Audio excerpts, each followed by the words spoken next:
মানুষের জন্য অনবরত কাজ করে চলেছে সিপিডি আর ইন্ডিয়ার হিউম্যান রাইটস। সমস্যা থেকে বার করে মানুষকে সুরাহা দেওয়া একমাত্র কাজ এই সংগঠনের। এই সংগঠনের জেনারেল সেক্রেটারি মাননীয় অতীন্দ্র ঘোষ, তিনি এই সংগঠনকে সাথে নিয়ে অনবরত মানুষের জন্য কাজ করে চলেছেন, যাতে অসহায় সাধারণ মানুষ একটু স্বস্তি ও সুরাহা পায়। অসুস্থ অবস্থায় তিনি থাকলেও কেউ যদি সমস্যা নিয়ে আসে, সেই সমস্যার সমাধান করতে কাজে নেমে পড়েন তিনি। তেমনই একটি উদাহরণ হলো, দীর্ঘ কয়েক বছর ধরে একটি পারিবারিক সমস্যায় ভুগছিলেন একটি স্বামী স্ত্রীর দাম্পত্য পরিবার। সমাধান হচ্ছিল না। মানবাধিকারী সংগঠনের সেক্রেটারি অতীন্দ্র ঘোষ, তিনি বলেন, এই পারিবারিক সমস্যা কোনো আইনি সুরাহা দেয়নি। ছেলের তরফ থেকে অভিযোগ করার পর এই ব্যাপারটা নিয়ে আমরা দু তরফে বসি, কিছু প্রস্তাব আমরা তাদেরকে দিই, তারা সেই প্রস্তাব গ্রহণ করেন। অতীন্দ্র ঘোষ এবং এই সংগঠনের আরও এক সদস্য সুস্মিতা, তারা জানান এই সমস্যার সমাধান খুব তাড়াতাড়ি হতে চলেছে। এইভাবেই মানুষের জন্য কাজ করে চলেছেন এরা।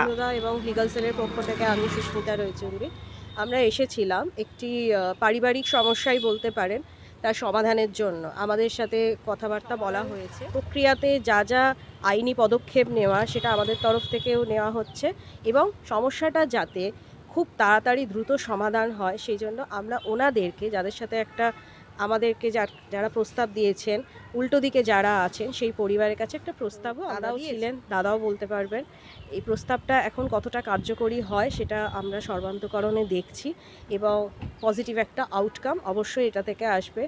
আর সিপিডিআর ইন্ডিয়া হিউম্যান রাইটস, তার লিগাল সেল সবার সাথে আছে, সকলের সাথে আছে, আমি এটুকুই বলবো। আলিপুর পুলিশ কোর্টে এসেছিলাম।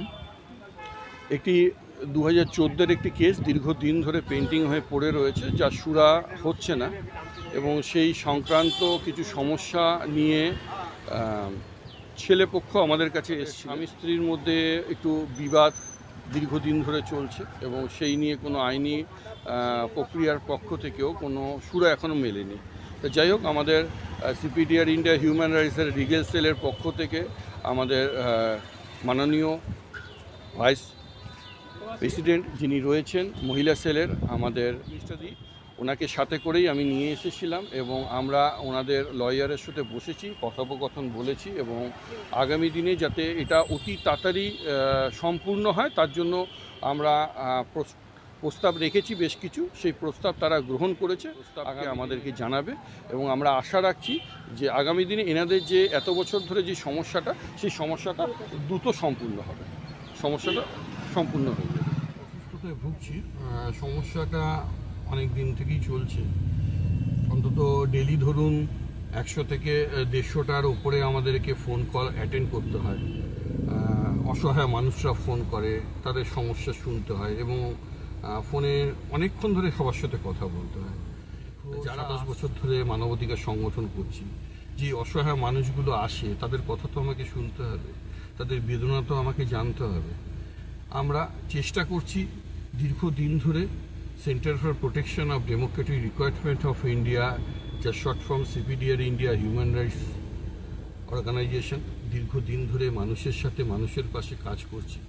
তাই থাকা সত্ত্বেও মানুষের কাজ করতে যেতে হচ্ছে। দেখুন, আজ না হোক কাল আমাকে চলে যেতেই হবে পৃথিবীর মায়া কাটিয়ে। যে মানুষরা এসেছে প্রত্যেকটা মানুষকে আজ নয় কাল যেতে হবে। কবে আমি যাব আমি নিজে জানি না।